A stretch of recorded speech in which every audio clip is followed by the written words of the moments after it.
ዓመት እንደ ሀገር ትልቅ ሁኔታ ያስተናግዳል። ሰባተኛው ጠቅላላ ሀገራዊ ምርጫ። ስለዚህ በዚህ ምርጫ በመላ ሀገሪቱ ያለ ማህበረሰብና ህዝብ የሚሳተፍበት ነው። የተለያየ ህብረተሰብ ክፍል የሚሳተፍበት ነው። በእኛ ዞን በወረዳችን የእናንተን አካባቢ ጨምሮ በምርጫው መሳተፍ አለበት።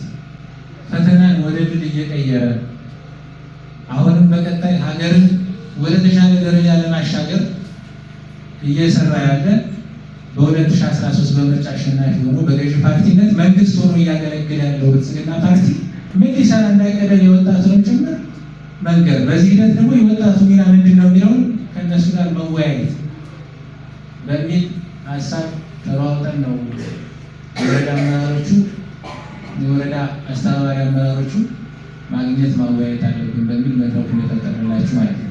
ያላየናቸው ጉዳዮች ካሉ የምናይበት የምናውቃቸውን ደግሞ አጠናክረን የእናንተን ተጠቃሚነት የምናረጋግጥበት የእናንተን ተጠቃሚነት በማረጋገጥ ግድ ይለናል።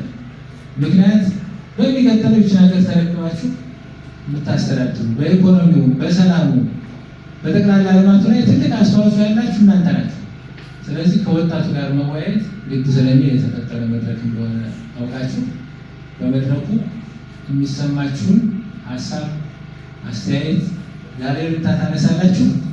እኛም የመንግስትን እቅድ የመንግስትን ፍላጎት በየዘርፉ በመልካም አስተዳደር፣ በሰላሙ፣ በፖለቲካው፣ በምርጫ ጉዳይ እንደ ፓርቲ ደግሞ የፓርቲያችንን የወደፊት እቅድ እንነግራችኋለን። በዛ መሰረት እንግባባለን ብዬ አስባለሁ። እንኳን በሰላም መጣችሁ፣ እንኳን በሰላም አገናኘን።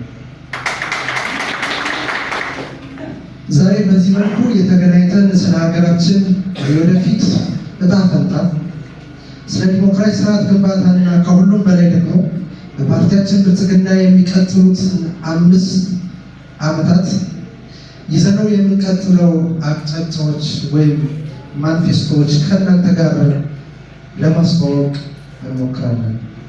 ብልጽግና ፓርቲ የምርጫ ማኒፌስቶ ተራ ተስፋ ቃል ኪዳን ብቻ አይደለም።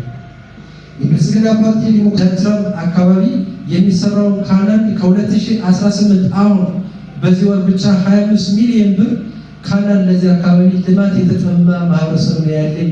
ስለሆነ 25 ሚሊዮን ብር ለዚያ ካናል ያስፈቀዱና አሁን በፕሮሰስ ላይ ያለ በቀጣይ ሳምንታት ወይም ወራት ወደ ስራ የምንገባበትና 2 ቀበሌ አካባቢ የሚያገናኝ ላስቴሮች አካባቢ የሚያገናኝ ካናል እያስፈቀዱ ያሉ እንቁ ወንድሞቻችን መሆናቸውን መያዝ ያስፈልጋል።